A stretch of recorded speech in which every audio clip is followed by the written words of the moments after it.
Have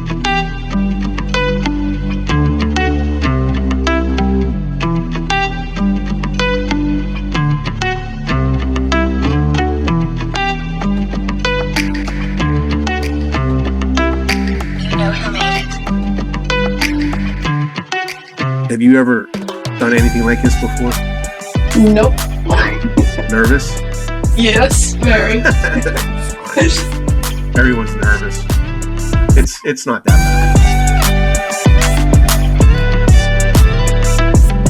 bad. Do you know I was one of those guys on that bench? Were you really? Yeah, I was. You don't know that?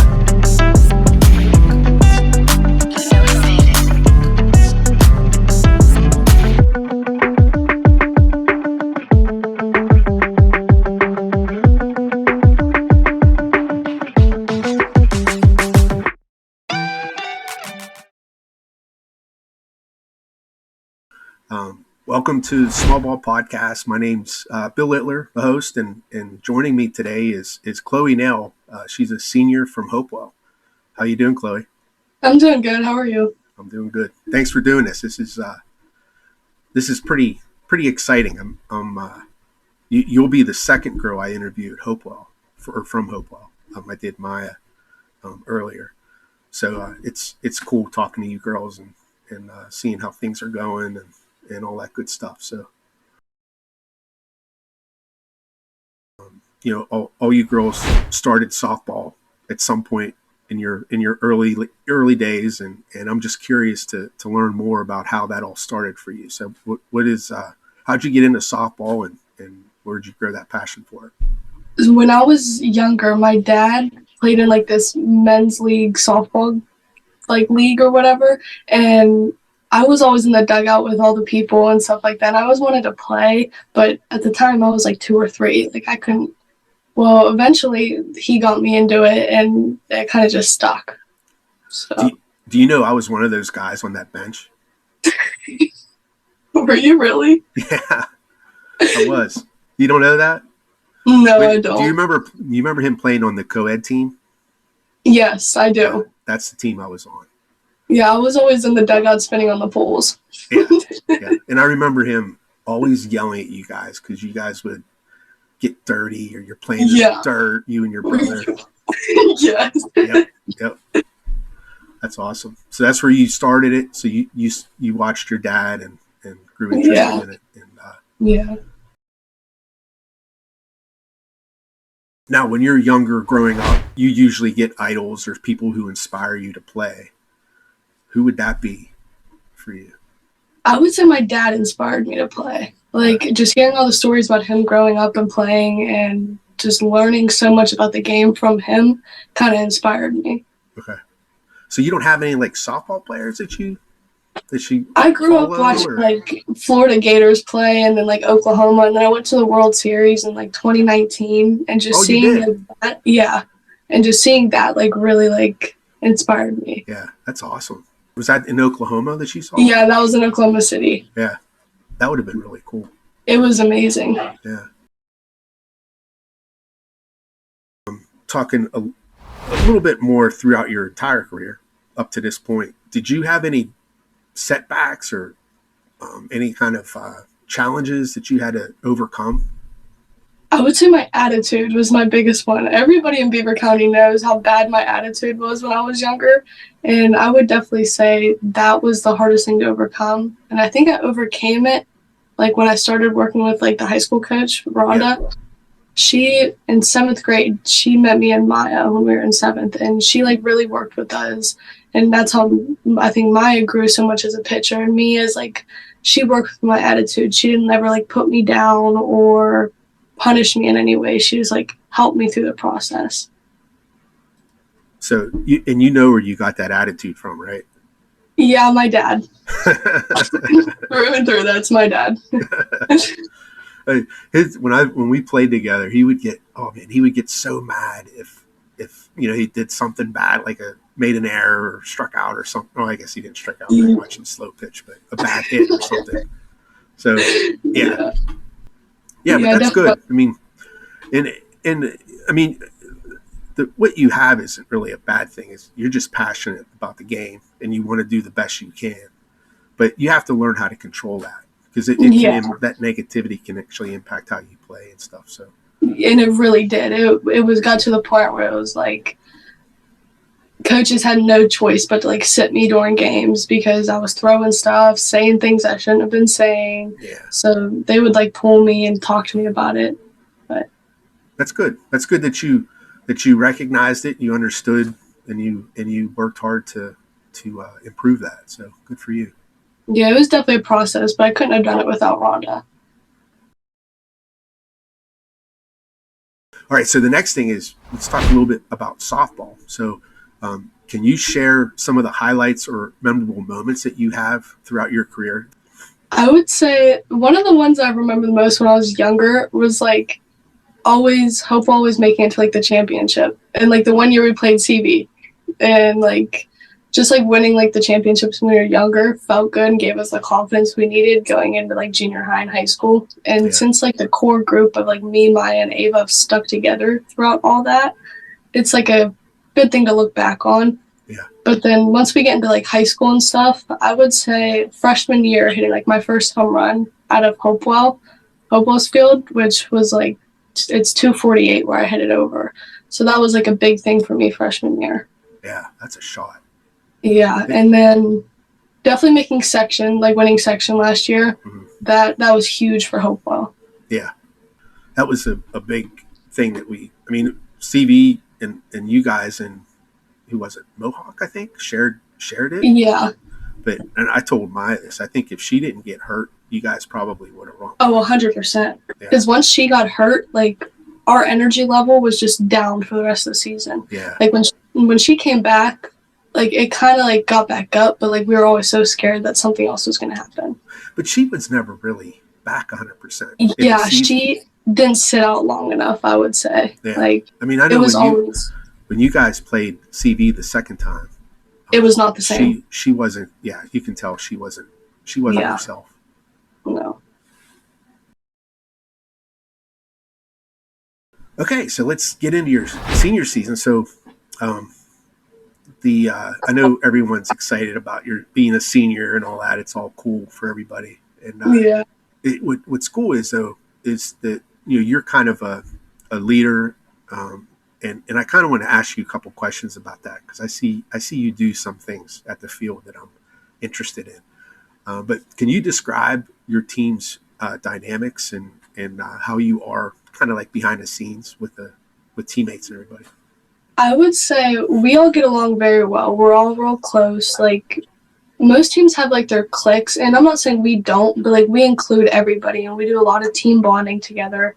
Yeah. And like before pregame, like you've probably seen us do like little dances in the circle and stuff like that. That's what I wanted to ask you. It looks like you have like a handshake for all the different players. I do. I have a handshake with everybody on the team. And it's different for everybody. Yes, everybody has a different handshake. So how do you do that? Like, how do you remember all that? Last year, it was like me and Haley we're always like the ones doing the handshake. Like it was me and Haley always had a handshake growing up. And then it ended up being like, hey, before the game, let's like make a handshake. Or like before the first game, let's make a handshake with everybody. Like, so I like went around to each one of the players and we're like collaborated with them to try and make a handshake. But how do you remember all of it though? Like I don't know. There's a few times I messed up. I'm not gonna lie. I messed up a few times, but for the most part, it's like I don't know. I just did it so much during preseason that I just remember it.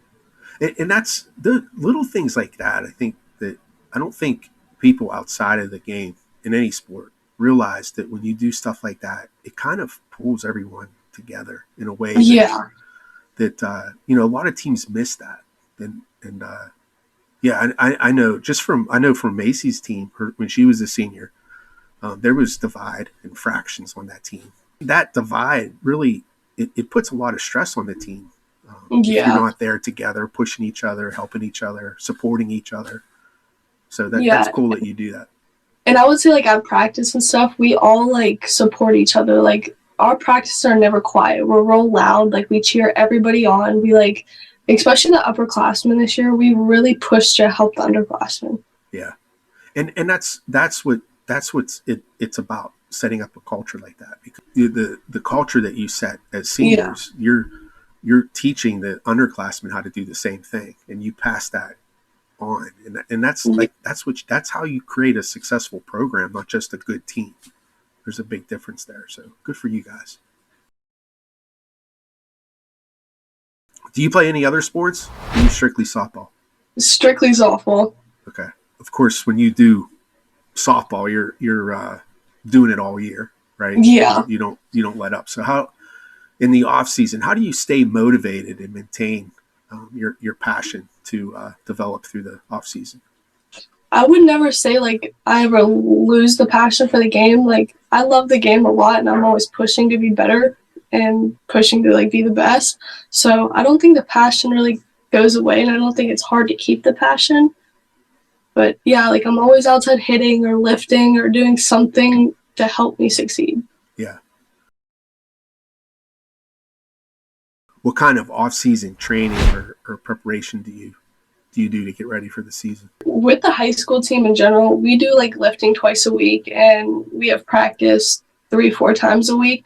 And then I also have travel too. So like year round, I'm always doing something softball related. And like if I have a break, I'm always hitting outside or like in the garage hitting. Like I'm always doing something. Now, you lift with your team. Do you do that at Hopewell's weight room? Yeah, we have a field house. Yeah, we have a field house, and we lift in there. That's cool. Does the whole team go, or just? Yeah, it has to be optional, but does it's everyone optional, go? But we typically get like 15 girls to go. Wow, that's awesome. I know your team has lofty goals this year. I know that we talked a little bit already about the section last year, and I know you guys kind of felt short because you lost your pitcher for a few games. And what kind of goals do you have, personal goals and a team goals, to get where you want to go this next spring season? I'd say personal goals, just having a higher batting average. Like last year, it was like right around 400 or something, and I'm always pushing to hit above 500. Yeah. And sometimes I fall short. Yeah. But That's happens. That's hard to do. But if you keep pushing yourself, at least you have something to strive for. Right. But yeah, like hitting 500, like trying to stay focused and keep the whole team focused, and just seeing where it takes us. And yeah, I know you're getting someone back. She was hurt last year for a bit. Wasn't she like the center fielder or something? Kara? She's going to help us tremendously. Yeah. She's a very, very, very good center fielder. Yeah. I was talking to Rhonda last year, I think, and she had mentioned that it hurt you guys losing her last year. Yeah, it hurt us bad because she was our leadoff not last year, but the year before that. Yeah. And she has some wheels, I can say that. Yeah, good. Now, yeah. Are you guys shooting for the section, or what? Is it going to be a disappointment if you don't win this section? It's going to be a very big upset if we don't win section. Yeah, I mean, I agree. Honestly, I think your biggest competition is going to be Mohawk. That's what everybody's saying. That's what we're all talking about. We think Mohawks. They have a lot of good talent, and they're young too. Yeah, so they were very young last year, and for them to have like a whole another year developed. Yeah. It's going to be them and Elwood City just because of the pitching. Elwood always has a good team. Yeah. They're always a tough play for sure. But the pitching is what got us last year. All right, now let's get into college ball. So I didn't see anything with you committing it. Did you commit yet? And I just didn't see it? I verbally committed to Penn State Barron. You did already? Okay. Yeah. All right, so let's talk about that then. That's exciting. Right. Congratulations. Thank you. I know that when you commit, I know it's like a big relief. Yes, it's like a big weight off your shoulders. Yeah. Tell me about Penn State Barron. Like, what did you like about it? Or their campus was absolutely beautiful. I've never been there before. Yeah. It's like right off the lake. It's absolutely gorgeous, and their team, like, they do like a lot of team bonding together, and they're like a family there. Okay. And you could definitely feel that just like talking to the girls and like talking to the coaches and stuff like that. And that's kind of like what you're used to with Hopewell. So you need that. Yeah. And their coach reminded me a lot like Rhonda. Okay. And I like that. Like how like her coaching style and stuff like that, like really is what I was looking for. Okay. Good. Now, what are you going to major there? Graphic design. Okay.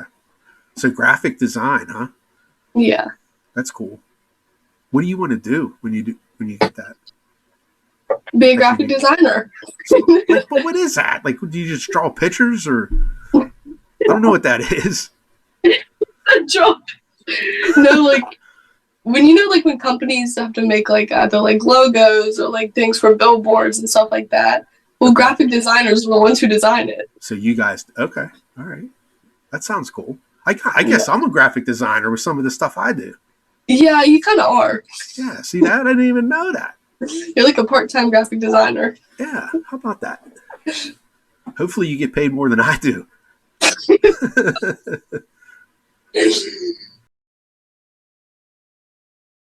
So everyone goes through their own unique recruiting process. So I'm very interested to hear yours, because I talked to your dad a little bit about, schools that you were looking to and stuff. So I'm curious how this all played out for you. So I started the recruiting process late, and I did it the complete wrong way. So, but you ended up the right way, so you did good. Yeah, I did good in the end, but if I was to give advice for anybody, I would not tell them to do it the way I did it. So you just started late? Is that what happened? I started really late, and I wasn't posting on Twitter like I was supposed to. I wasn't posting on social media about it. And that's the biggest thing. You have to do that stuff, and I didn't. Yeah. And then I would get lazy with emailing coaches. Well, it's hard. I know when Macy was doing that, she would send out 30, 40 emails every weekend before her tournaments, and she hated doing it. It's awful. It's so time consuming, and then half the coaches don't even reach out or they come out to watch you. It's just it's tough too, because now you have to understand too how many emails are these coaches actually receiving. Yeah. So it's really hard, and the trick to it always is you have to go and make some kind of personal connection with the coach, so they know who you are personally. So that's the camps are important. The camps are extremely important. Yeah. So, but you figured it out. So you did good. How did you go or get recruited by Penn State Barron? How did that work out?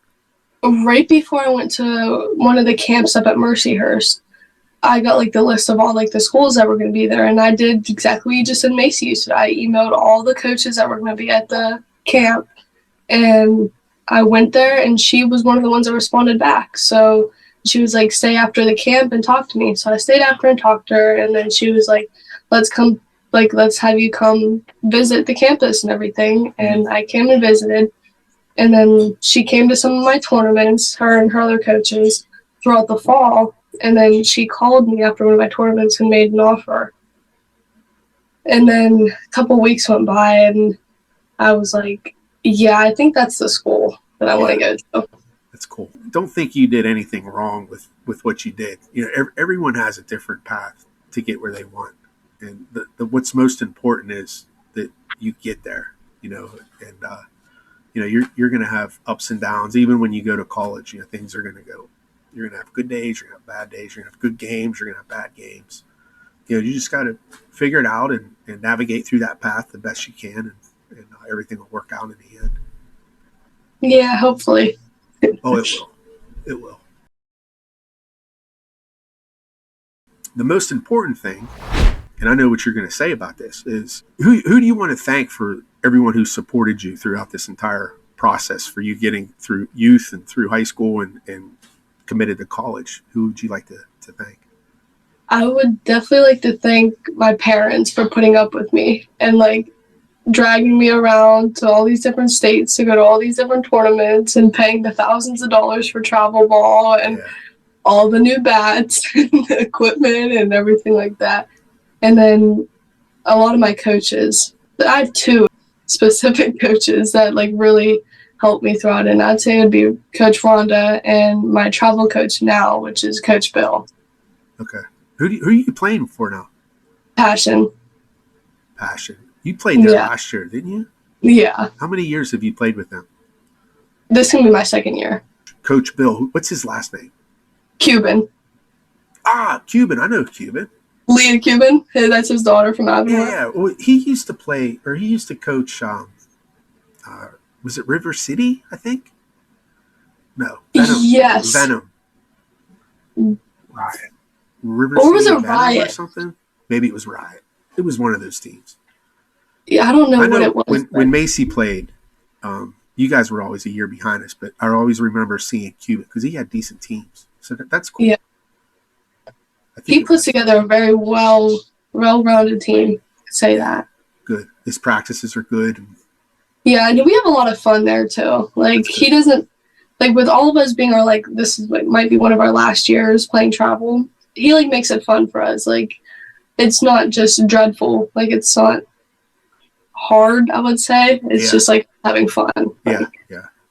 And that's where you want to. I mean, but it's stressful though when you want to play at college and you're going to these tournaments and you want people to look at you. It's stressful. Yeah, so if you're committed this summer, you'll have a lot of fun because you'll play for free. Yeah, my whole travel team is already committed to go somewhere. Yeah.